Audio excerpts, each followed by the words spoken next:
the Concord. My block was the bridge. That was like what Uptown is. If you know anything about Washington Heights in the late '90s and early 2000s, that's what Weeks Ave was back in the day. That was the bridge. That's where everybody went to buy their weight and stuff. There was some real big characters that came up out of there. So I was raised in the midst of a crack den. Not my house per se, but just the area and everything that was around me, from my uncles to my aunts to my moms and my grandmother was just a spiritual person. Always went to church, so she had me morally sustained, like going to church, Sunday school, and all that. So in the midst of all that, I always had great morals and how to make great decisions in the midst of the jungle that I was living in. That's why I'm still here today. So then now, you said 89, you Cam, you meet. And you hang. So when is it? How does the crew progress? How does it get tighter? The relationship between you and Cam. How does it grow? It grew after Cam and them was good at basketball. Everybody went to college for playing basketball. When they left at sea, it all started with one story, a trip down memory lane that didn't sound like a confession, but more like a warning. Tony Yayo wasn't just reminiscing about his block, he was reminding everyone how the world he came from shaped the man he became. In the streets of New York during the late 90s, loyalty wasn't a lifestyle, it was survival. The energy, the danger, the chaos, it all carved out a mentality that would follow him for life. And when you listen closely, you realize this wasn't just nostalgia. This was Yayo setting the tone before the storm. Because buried in his calm storytelling was a message about who made it out and who didn't, about who stayed true and who folded when pressure came. He talked about the duality, chaos outside, structure inside, a grandmother who gave him faith in a world that gave him fear. It's that balance that kept him alive when others lost themselves. But that same foundation is what made his next words hit even harder. Because when Yayo speaks on loyalty, it's not just talk, it's a code. And that code would soon clash with one of Harlem's biggest names. Relationship. Having a secret relationship. You never got caught having relations? Relations and relationship are two different things. Relating to somebody? You never got caught? Look. Those are three different categories. Leave it alone. Relating to someone, that means that could be your cousin. Leave it alone. You heard? I ain't talking about that, nigga. Relations with someone, that means a sexual thing. A relationship means that you... That code of loyalty, the one built on cracked pavement and whispered deals, is what Tony Yayo says Jim Jones never understood. In Yayo's world, betrayal isn't just an action. It's a death sentence, socially and spiritually. So when he went live and started calling things out by name, you could feel the tension ripple across the culture. This wasn't gossip. This was decades of silent disrespect finally bubbling up. Yayo didn't have to say much, just enough to make everyone uncomfortable. See, back in the early 2000s, when New York was divided between uptown hustlers and Southside soldiers, alliances mattered more than music charts. Every handshake meant something. Every cosign was a weapon. And for years, the connection between G-Unit and Dipset was fragile, tolerated, never trusted. When Yayo started dropping names, the internet lit up. He wasn't just talking about history, he was rewriting it. Reframing who was really outside and who was just performing the lifestyle. And in that moment, he wasn't the sidekick to 50 Cent anymore. He was the messenger, warning everyone that respect in hip-hop still comes with a price. I'm just giving you an example, because I don't like to talk on it, no shit like that. Okay. But I'm saying, I know about the situation, though. All I'm saying, Shot 97, if the cameras was what they are now to what they got to deal with, or like, if I had a shootout back in the days, hypothetically, right? I ain't have to worry about no cameras. Yeah. Well, let me ask you a question. What? You have a daughter, right? Yeah. Is that you have one child or you have multiple kids? I have three. 3 kids. Okay. And then came the silence, that chilling pause between Yayo's words where you could feel the weight of what he just said. He wasn't shouting. He didn't have to. The calmness made it scarier. Because when a street veteran like Tony Yayo talks quietly, it usually means he's serious. He hinted that the streets remember everything, every favor, every fake smile, every time someone turned their back. And to Yayo, Jim Jones had crossed that invisible line, the one you can't uncross. In his eyes, Jim wasn't built like that, not from the same cloth, not from the same struggle. He called him out not just for what he did, but for what he represented, industry politics disguised as brotherhood. Yayo's words carried something that money couldn't buy, authenticity. And that's what made this moment explode. Because when truth meets ego in hip-hop, something always burns. Yeah, people know me, but they're not running me down like I'm a Eminem or Jay-Z or Beyonce or Chris Brown. They got to be in their room on their phone. Right. Nah, I don't want to do that. Just give me the money they got. When Yayo leaned back and said, "I'm from where loyalty gets tested every day," the room went cold. You could almost hear Harlem and Southside Queens holding their breath. This wasn't a diss, it was a declaration. Because in Yayo's eyes, too many people started playing gangster after the cameras turned on. He made it clear that the old codes are dead. The streets that raised him don't exist anymore. Back then, betrayal got you exiled. Now, it gets you views. And that's the difference that eats at real ones like him. This is why Yayo's words hit harder than any diss track. He's not chasing clout, he's exposing it. And when he talks about loyalty, it's not a slogan, it's his survival story. Because in that world, once you lose credibility, you don't get a second chance. Not in the streets, and definitely not with Yayo watching. Like, I remember, I think we did, it was Club Speed, and I forgot who was DJing. And it was the mixtape. We had the mixtapes out.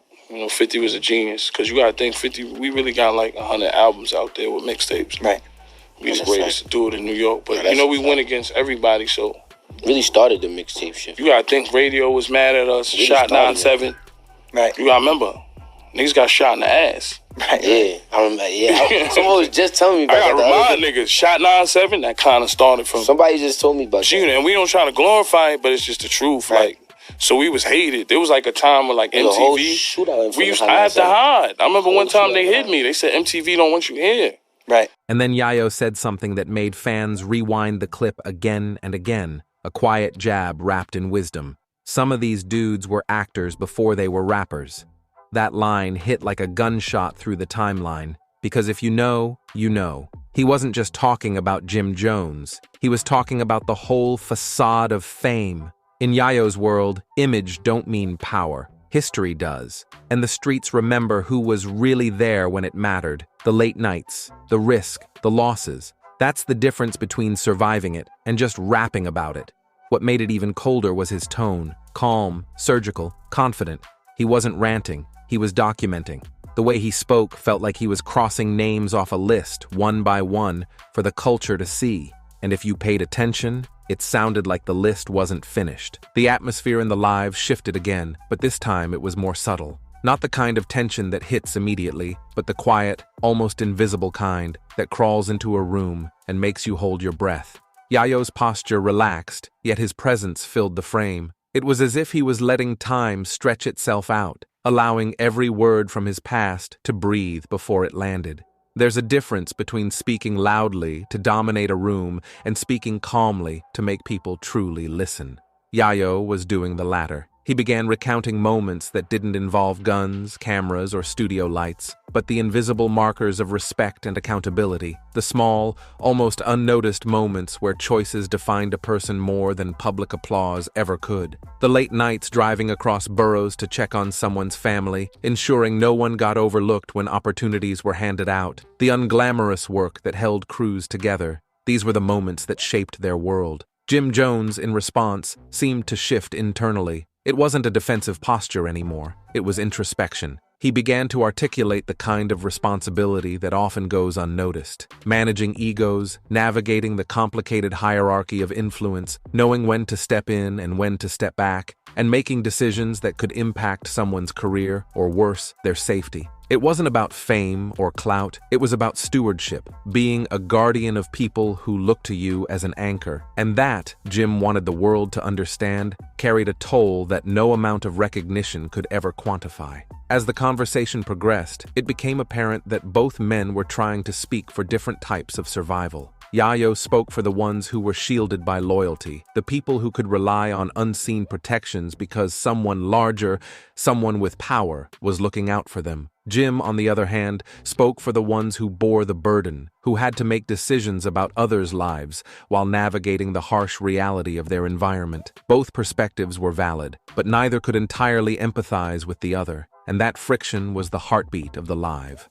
The audience watching in real time began noticing the nuances. It was no longer just an argument, but an educational moment in the history of loyalty, leadership, and legacy. Fans speculated about unspoken stories, connecting dots that hadn't been spelled out. They didn't need confirmation. The energy on screen told the story. Comments shifted from taking sides to trying to understand. Some typed, "This is why respect in hip-hop meant more than bars." Others noted, "You can hear their entire era in one conversation." The conversation took another turn when Yayo began reflecting on the ephemeral nature of influence in the modern era. Today, loyalty is often performative. Gestures are broadcasted online, promises live in captions, and actions are judged in streams. But in their era, proof of allegiance wasn't posted, it was lived. Survival, respect, and trust were measured in small but life-altering ways. He spoke of nights spent ensuring everyone in his circle had the tools to make it another day: food, money, shelter, reassurance, and how those acts of commitment were the foundation for careers that the public now celebrates. Jim Jones responded with a rare depth of vulnerability. He reflected on moments where choices weren't just about money or fame, but about life and death, about times when protecting someone meant putting yourself at risk, about watching people stumble despite your guidance,